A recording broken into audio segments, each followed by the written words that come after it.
La Guinée équatoriale, donc, ne va pas changer de président.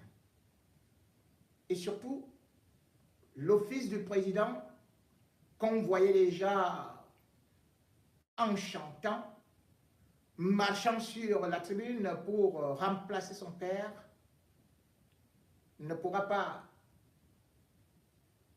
arriver rapidement au pouvoir. Teodoro Obiang Nguema Mbazo, président de la République centrafricaine, que dis-je, de la Guinée équatoriale, a donc décidé à 80 ans de briguer un 6e mandat. Quand vous entendez 6e mandat, vous voyez comme si c'était tout simplement une affaire de 20 ans. Mais non. C'est le président qui a passé le plus de temps au pouvoir au-dessus de Paul Biya. Puisqu'il est arrivé au pouvoir en 1979 et plus exactement après le coup d'État, le 3 août 1979, en renversant son oncle qu'il appelait son fils, Mathias Nguema. Il est donc là depuis 43 ans. Et il a décidé d'anticiper encore l'élection présidentielle pour le 20 novembre, prendre les miettes d'opposition à contre-pied qui peuvent être là-bas et dire que maintenant il va faire une élection anticipée de 5 mois sous le prétexte qu'il y a une guerre en Ukraine et sous prétexte qu'il y a le Covid, et du coup, il jumelle les deux élections. Même si l'élection était organisée à part, il n'y aurait pas match, puisqu'on connaît déjà les scores qui arrivent toujours en Guinée équatoriale, ils gagnent toujours entre 85, 90, voire 100%. C'est quelque chose qui est humiliant pour l'Afrique, qui est honteux pour l'Afrique centrale.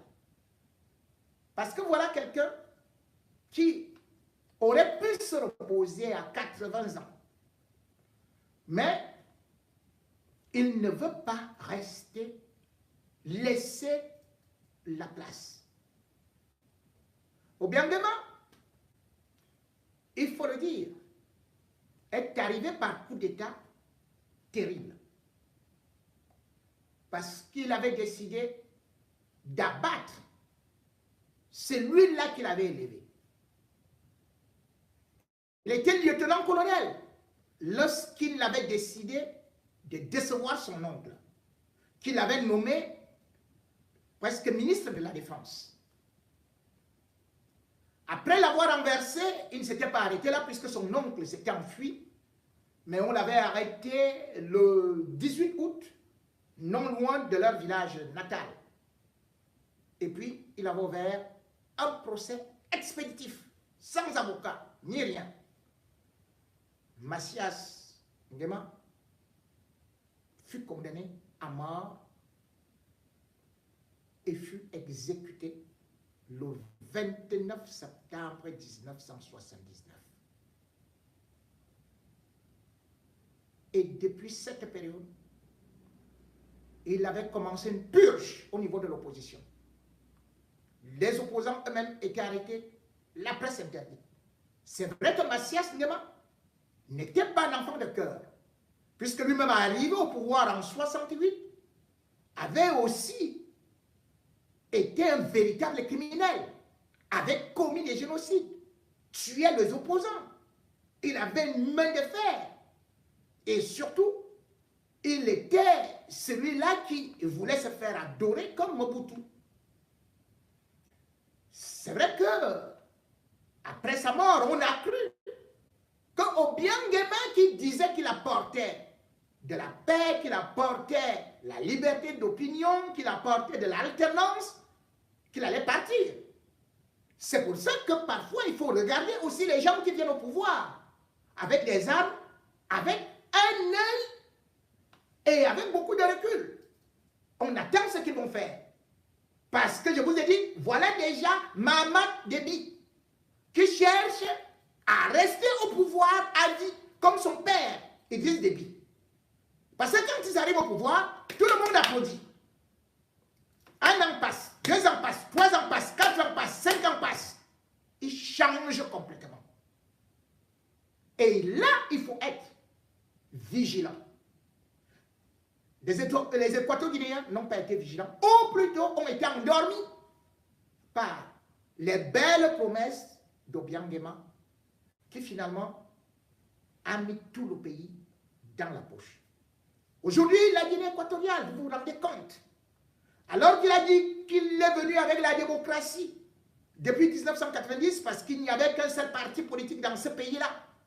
Le parti, écoutez le nom, hein, Parti démocratique de la Guinée équatoriale. Parti démocratique de la Guinée équatoriale, mais parti unique. C'est ça qu'il y avait en Guinée équatoriale jusqu'en 1991. Et depuis que maintenant il a dit qu'il y a démocratie, on regarde donc comment ça se passe là-bas. Tout, c'est pour lui. Lorsqu'on regarde à l'Assemblée générale, sur 100 sièges, 99 sont d'Obiang Nguema du Parti démocratique de Guinée équatoriale. 99 sur 100.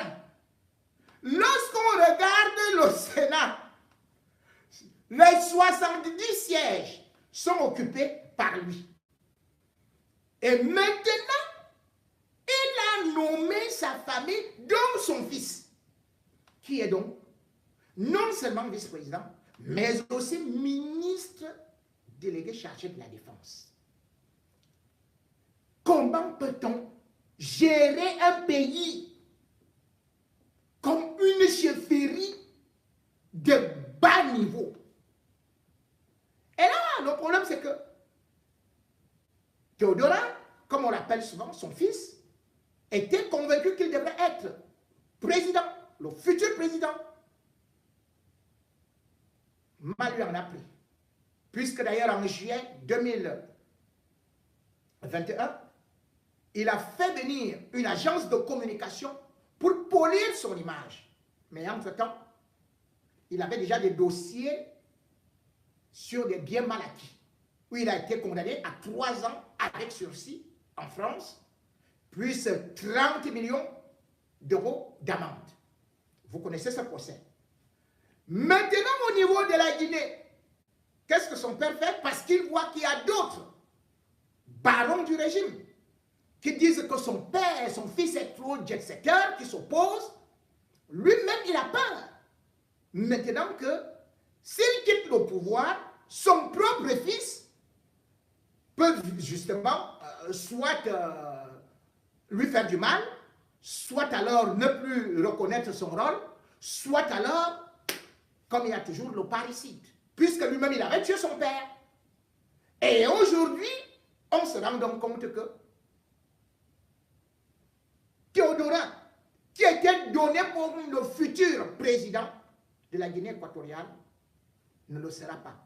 Lui-même, il dit maintenant que pour l'élection du 20 novembre, lui, c'est le plus charismatique qui a été choisi par le parti. Mais non. Ce qui est en train de se passer en Guinée doit aussi nous rappeler ce qui va se passer, ce qui est en train de se passer au Cameroun. Regardez bien Franck Biya. Franck Biya espérait qu'il va remplacer son père en 2025. Or, actuellement, les choses se compliquent. Parce que c'est le même scénario. À savoir que, bam, la France a déjà lancé une enquête par rapport à ces sociétés immobilières, où se trouve justement aussi Bondayolo. Et la France, aujourd'hui, est en train de constater que Franck Biya détient beaucoup d'argent à gauche et à droite. Pas seulement à Monaco, mais même ici au 16e arrondissement. Ça va donc ressortir. Et aussi ceux qui sont dans le régime, puisqu'ils ont déjà programmé, non seulement de récupérer le pouvoir, mais Franck ne dirige pas le RDPC. Il n'est pas dans le RDPC. En Guinée équatoriale, c'est le parti qui désigne celui qui sera représentant ou qui sera futur président. Ce qui signifie que Théodora Obiang, qui croyait avoir le parti avec lui, découvre aujourd'hui que le parti est contre lui. Et Franck Biya également, au niveau du RDPC, est très contesté. Parce que non seulement il ne milite pas, de ce point il est parti créer un truc qu'on appelle les franquistes qui n'a rien à voir avec le RDPC. Et même Franck Biya, même si on parle de remaniement actuellement, ne peut pas être plus puissant que Théodorin Obiang.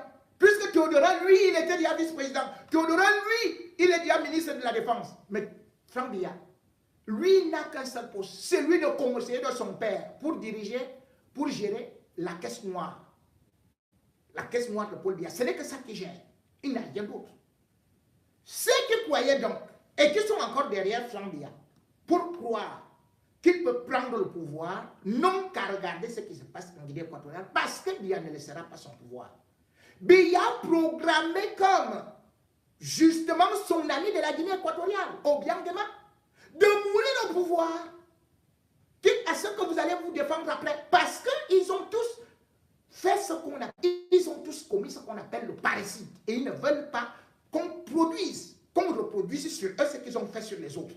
Je vous rappelle, et je répète, que Mathias Nguema a été tué par son neveu, c'est-à-dire son fils, qui l'élevait.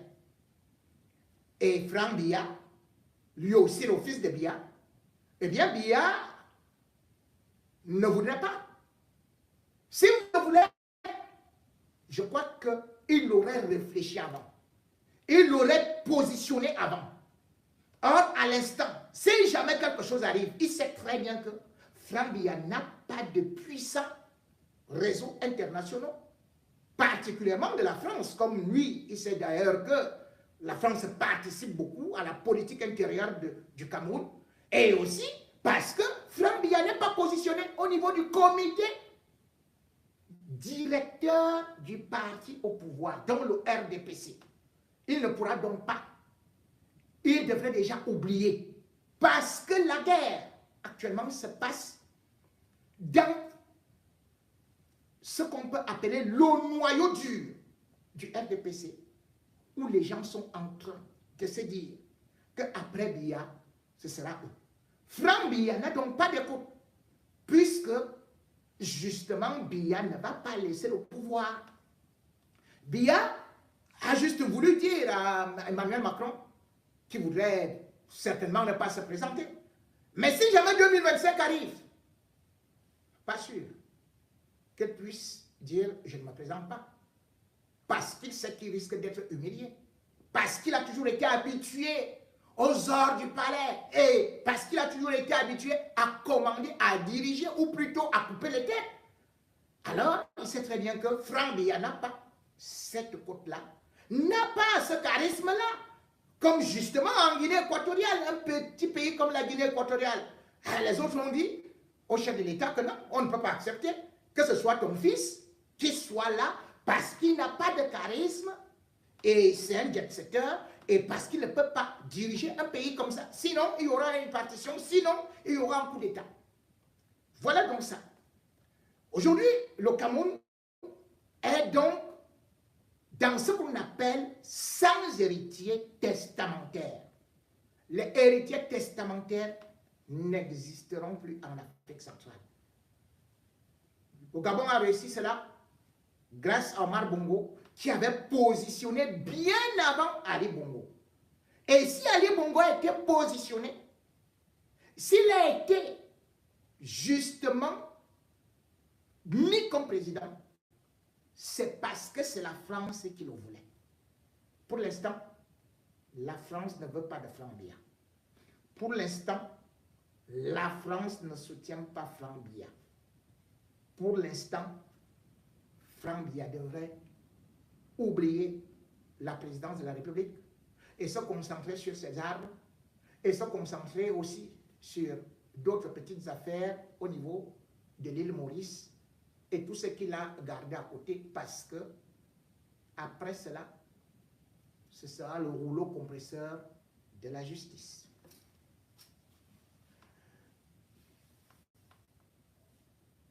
Je devrais finir par une page assez triste, ou un peu triste, qui nous dit justement que la fin approche. C'est comme un arbre qui perd ses branches une à une.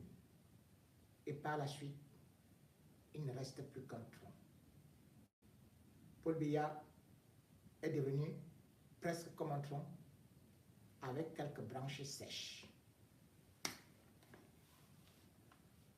Vous avez appris, comme moi, la mort d'un ministre puissantissime du régime Biya, Amadou Ali, mort à l'étranger, et puis enterré en toute précipitation, sans son ami intime, Paul Biya. Ainsi est la vie, parce que qui que tu sois,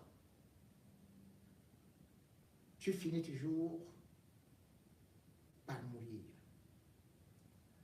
Ce ministre qui est en train de mourir, qui est mort plutôt,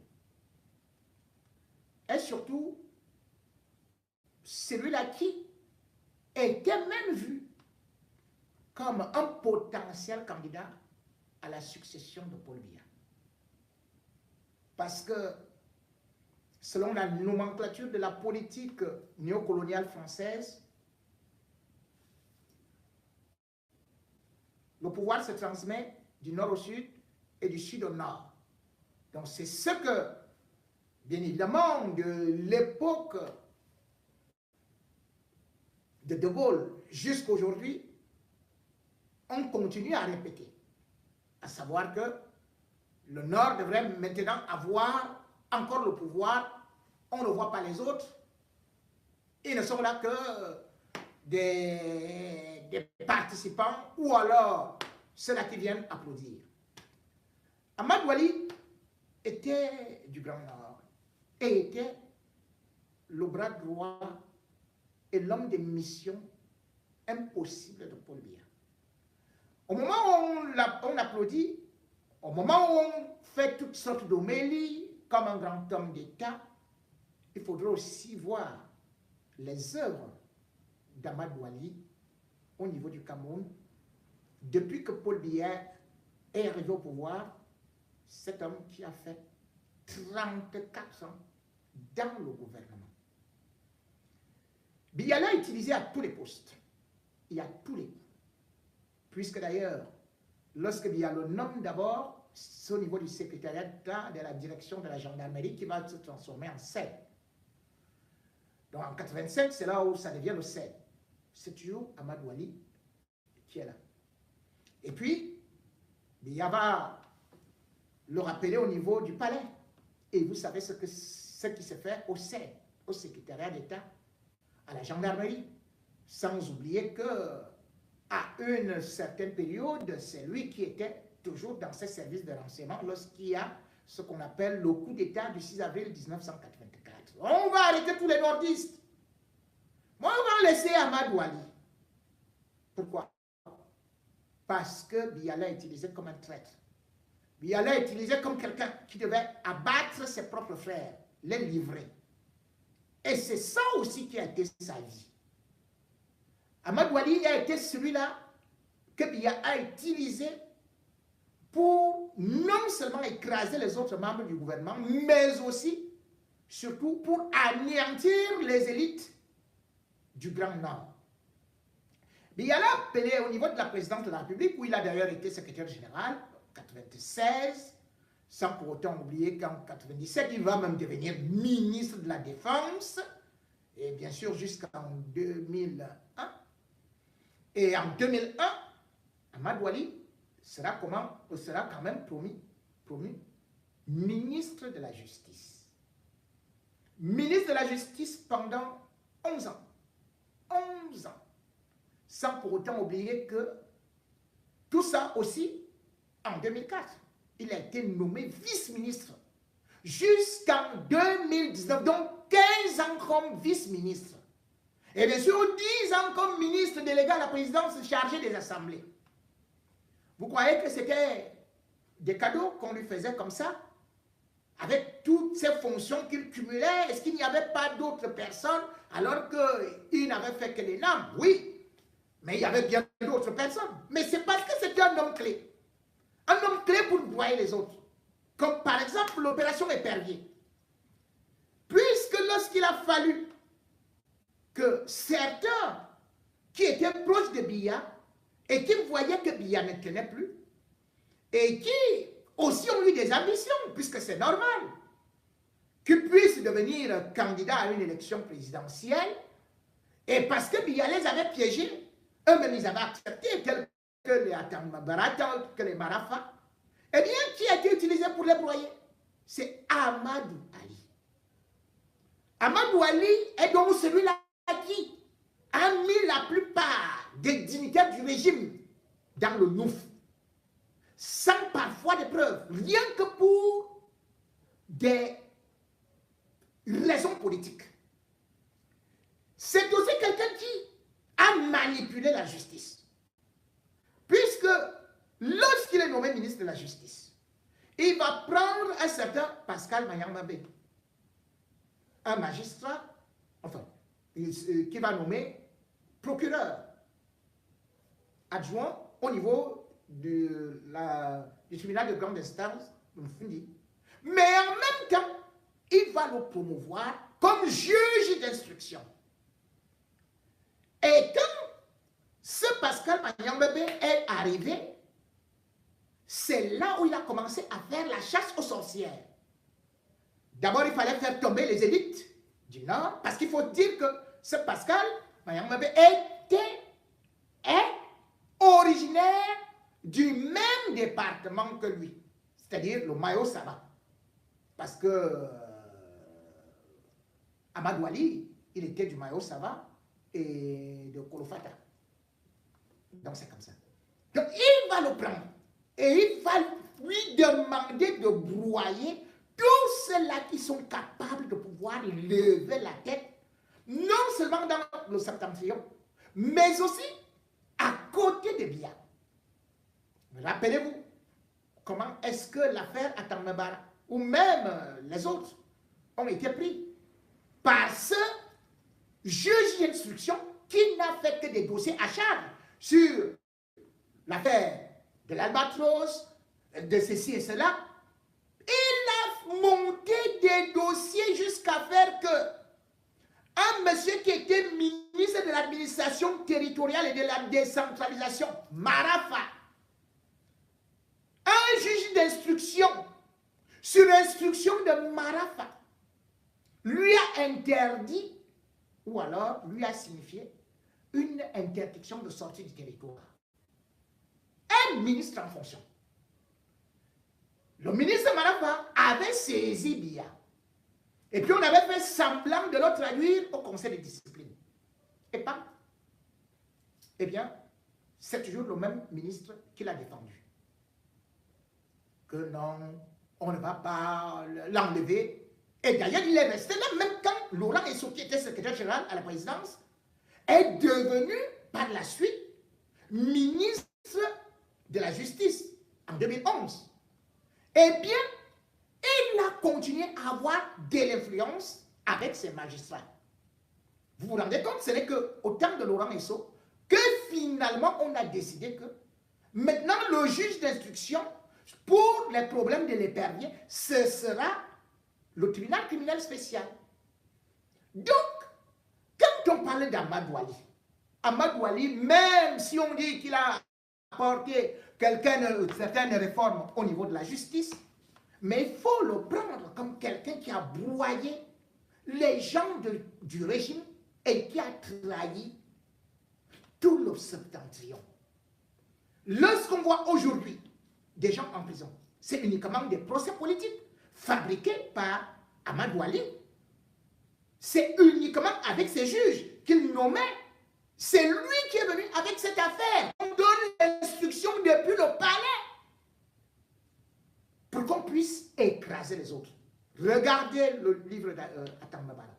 Même quand il fallait dédicacer ça, parce qu'il dénonce ce que Amadou Ali a fait, eh bien,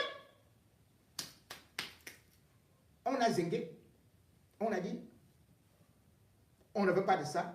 Même la dédicace, on avait interdit ça. Amadou Ali. Aujourd'hui, Amadou Ali était présenté comme celui qui devait prendre le relais dans le Grand Nord. Il s'en est allé avant même que 2025 ne vienne. Bien évidemment, le Grand Nord se retrouve donc sans un véritable candidat naturel, alors que lui, il avait mis les autres en prison. Le Grand Nord se retrouve aussi avec d'autres ministres qui sont déjà morts comme ça là depuis 2021. Et d'ailleurs, c'est un ressortissant du Grand Nord, Argoum, qui avait d'ailleurs ouvert le bal, je crois que c'était le 8 mars 2021.